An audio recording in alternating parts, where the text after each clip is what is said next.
नमस्कार,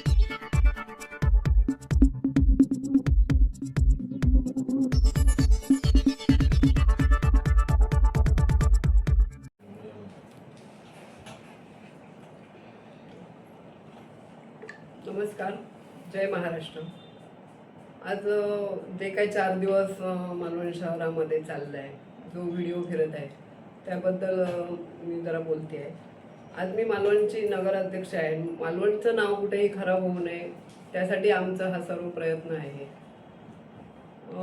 आपले तपस्वी महेकर यांनी जो पाणी पुरवठाचा विषय काढला, आज त्यांच्या वैभव नाईक यांच्या काळात हा 10 वर्षात हे काम का रखडलं होतं हे त्यांनी पहिलं क्लिअर करावं।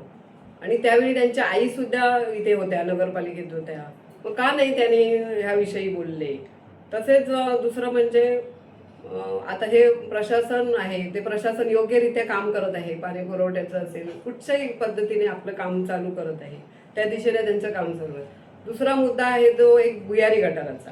आता भुयारी गटार ही योजना देखील त्यांच्या 10 वर्षाच्या वैभव नाईक यांच्या कारकिर्दीत रखडलेली आहे। आणि तेव्हा प्रशासन होतं, मध्ये 4 वर्ष प्रशासन होतं आणि त्याच्या अगोदर वैभव नाईकांची सत्ता होती। आमचे माजी नगराध्यक्ष पण त्यावेळी होते, मग का नाही त्यावेळी पूर्ण झाली ही योजना आणि का नाही त्यांनी प्रयत्न केले ही योजना पूर्ण होण्यासाठी। मग तेव्हा त्यांनी प्रश्न का नाही विचारले, तेव्हा त्यांच्या आई सुद्धा होत्या तपस्वी मयेकरांच्या, मग त्याबद्दल त्यांनी त्यावेळी का आवाज उठवला नाही। तसेच दुसरे म्हणजे आपण आता 4 वर्षात प्रशासकीय कालावधी होता ते आपल्याला माहितीच आहे। तेव्हा पण वैभव नाईक गेले 2.5 वर्ष आमदार होते त्यावेळेस, त्या योजनेसाठी त्यांनी काय योगदान दिले। पुढचं म्हणजे त्यांनी आता एक मुद्दा उचलला की कचऱ्याविषयी, तर कचरा हा योग्य पद्धतीने आता चाललेला आहे, सर्व काही आहे, पण त्याच्या आधी कसं काम चालू होतं ही पूर्ण जनता जाणत आहे की काय प्रकारे कशा प्रकारे।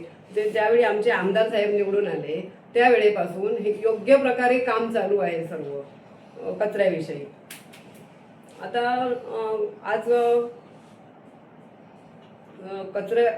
आजपर्यंत कचरा संकलनाविषयी नगरपालिकेकडे एकही तक्रार नाही आहे आमच्याकडे। आणि जी काय तक्रार असेल आपल्या नागरिकांची ते मला फोन करतील किंवा आपल्या स्थानिक नगरसेवकांना फोन करतात आणि त्याच्याबद्दल एकही तक्रार लेखी स्वरूपात प्रशासनाकडे नाही। दुसरा म्हणजे आता आपण शहरात कॉम्प्लेक्स आहेत, कुठचे त्यांनी सुद्धा कुठच्या प्रकारची कंप्लेंट केली नाही की आमच्याकडचा कचरा नेत नाही आहे किंवा काय। आणि आम्हाला इथे येऊन फक्त 7 किंवा 8च महिने झाले आहेत। मग त्यावेळी आता आम्ही हे सर्व कामे आपण आपल्या निलेश साहेबांच्या मार्गदर्शनाखाली चालू आहे। मग ह्याच्या आधी कोण होतं, प्रशासन होतं 4 वर्ष, त्याच्या अगोदर आपली वैभव नाईक आमदार होते, मग त्यावेळी त्यांनी का नाही हे सगळं कामं केली, तेव्हा काय नाही बोलले हे तपस्वी मयेकर। आणि दुसरा मुद्दा आता एक आहे की आपण हे उपोषणा बाबतीत ही चर्चा आम्ही त्यांच्याशी सुद्धा चर्चा केली की आपण ऐकून घेऊन त्यांचे योग्य प्रकारे समन्वय साधण्याचा आम्ही प्रयत्न केला, पण त्यालाही त्यांनी स्पष्ट नकार दिला। त्यामुळेच मला ही आता पत्रकार परिषद घ्यावी लागली। आणि आज आम्ही निवडून आल्यावर आता आम्हाला 8 महिने झाले। आमदार साहेब निलेशजी राणे साहेब यांच्या मार्गदर्शनाखाली आम्ही विकास करण्यास कटिबद्ध आहोत। आमदार साहेबांनी आज जवळजवळ 22 कोटी एवढा निधी मालवण शहरात आणला। ह्या 8 महिन्यात 7-8 महिन्यात 22 कोटी एवढा निधी आणला त्यांनी। आणि त्या 8 कोटी निधीचा कसा वापर करायचा ते आम्ही त्याच्या प्रयत्नात आहोत। तसेच दुसरं म्हणजे आपण मामा वरेरकर नाट्यगृह असेल, मामा वरेरकर नाट्यगृहाच्या मल्टीप्लेक्स हॉलचं काम चालू केलेलं आहे। तसंच भाजी मार्केट आहे, ही वैभव नाईकांच्या कार्यकर्तीत चालू झालेलं काम आहे, त्याचं पण खापर आज ते आमच्यावर मारत आहेत, हे कितपत योग्य आहे। तसेच आज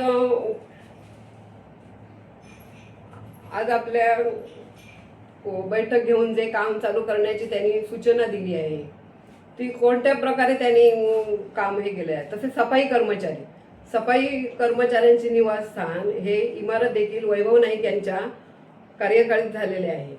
त्यांचे पुढे काय झाले, मागील 4 वर्षात प्रशासकीय कालावधी त्यांच्या कोणत्या प्रकारचा पाठपुरावा झाला आणि प्रशासनाच्या दिरंगाईमुळे आज हे सर्व कर्मचारी वाऱ्यावर आहेत. आज त्यांच्या निवासी संकुलनासाठी आम्ही पुढाकार घेऊन ते काम चालू करण्याच्या प्रयत्नात आहोत. आज मालवण शहर स्वच्छ आणि सुंदर बनवण्यासाठी शहरातील जनतेने आमच्यावर विश्वास ठेवला आहे. माझ्या सकट सर्व सहकारी माझे नगरसेवक नगरपालिकेत विश्वासाने पाठविले आहेत. कोणी पाठवले तर जनतेने पाठवले. जनतेने आमच्यावर पूर्ण विश्वास ठेवला आहे आणि ह्या विश्वासाचा सार्थक करण्याचे आम्ही आमदार निलेश राणे यांच्या मार्गदर्शनाखाली करणार आहोत. धन्यवाद. गेली 4 वर्ष प्रशासन काम इथे कारभार चालवत होता आणि त्याआधी त्यांची सत्ता होती. त्यावेळी त्यांना ही कामं का नाही दिसली. तसेच दुसरं म्हणजे तूप खाल्ल्यावर कधीच रूप येत नाही, एवढं मी ठामपणे सांगते.